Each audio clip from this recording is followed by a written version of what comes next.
Welcome back. This is the video for your last embedded assessment of the year. This is going to be your last big assignment in ELA for 7th grade. We're almost on the last week of school. It's the last full real week anyways, at least that's about what I think.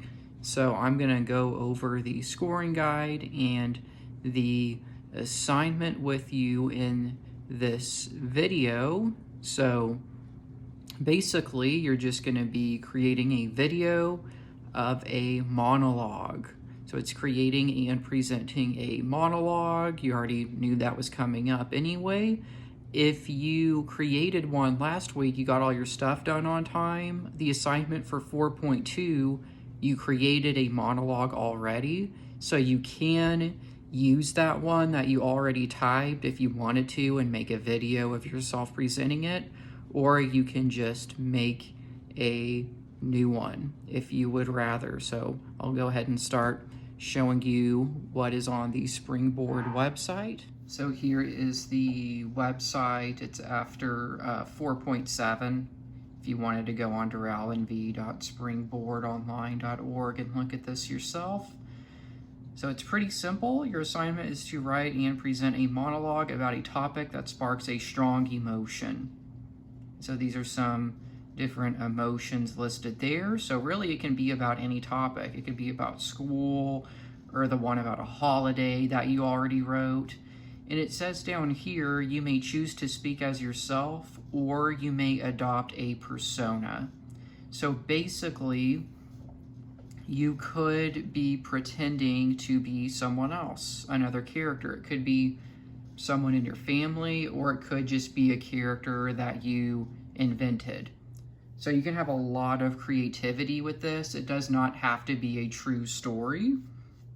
Might make it a little bit easier to get done and make it interesting if it's true, but it's really up to you. And I will just show you the scoring guide. So I am going to go ahead and use this full scoring guide from Springboard because everything applies to us. You're going to see on Google Classroom it will be out of 12 points. And then I just copied the directions here and said it must be a video because it's presenting, so you're going to have to make a video. So I'll just read some stuff from exemplary. That would be 4 points, 3, 2, and 1. And then 4 times 3 different categories is 12. So you're shooting for a 12, as usual. So for ideas, it says the presenter uses narrative techniques and smoothly weaves details into the story. So really, it's about kind of your transitions, having a beginning, middle, and end, and then having good details for that point. And then uses clever props, facial expressions, and movement. So you don't need props. It definitely helps if you do. So if you find something laying around you could use in your video, just use it. It'll catch my attention, give you some more points for your ideas category. And then movement as well. Remember, you can kind of move around your room or wherever you are videotaping that.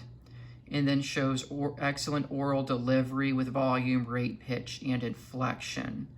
Okay, so different parts of your monologue should be delivered at a different volume or at a different rate or maybe a pitch. It shouldn't all be exactly the same. It should be a little bit different. So for structure, engages and orients the audience with a creative hook. So you want that first sentence, that first part of your video to sound very creative and get my attention. And then it establishes a clear point of view. That should mean it's obvious if you are talking about yourself or if you adopted a persona.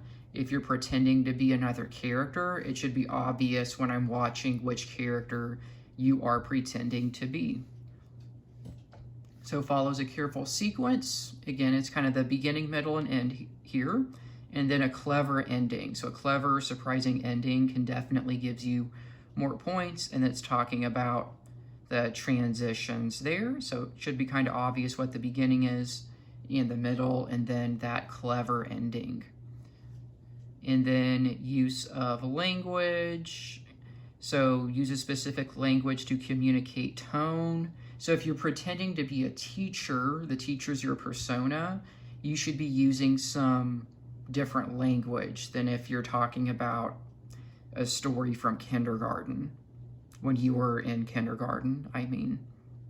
So creates imagery with figurative language and sensory details. So that would be like your sights and your smells and your feels. So be as descriptive as you can. And then uses multiple sentence types. Hopefully for this monologue, you're not just saying, I went to the store, then I opened the door, then I did this, then I did that. Try to be more creative with your sentence types, and then cleverly uses literary devices and punctuation for meeting interest and style. So if everything else is good, I think I'll just go ahead and give you the point for that. I wouldn't worry about the literary devices too much, since I didn't really go over those for quite some time. So basically, I'm gonna have this posted pretty soon. It's called Embedded Assessment, Create and Present a Monologue. It's under Unit 4, and you just need to start deciding what your topic's gonna be, and you have all week to make your video. Another thing I'll say before the video ends, make sure you have all your missing work, if you still have some, turned in this week, because after this week, I don't know when the grade book is shutting off at the moment, so just get me everything as soon as you can. The sooner you turn it in, the sooner I can have it graded and have feedback going for you. So good luck on your last embedded assessment. I look forward to seeing them and look forward to seeing you this week. See you later.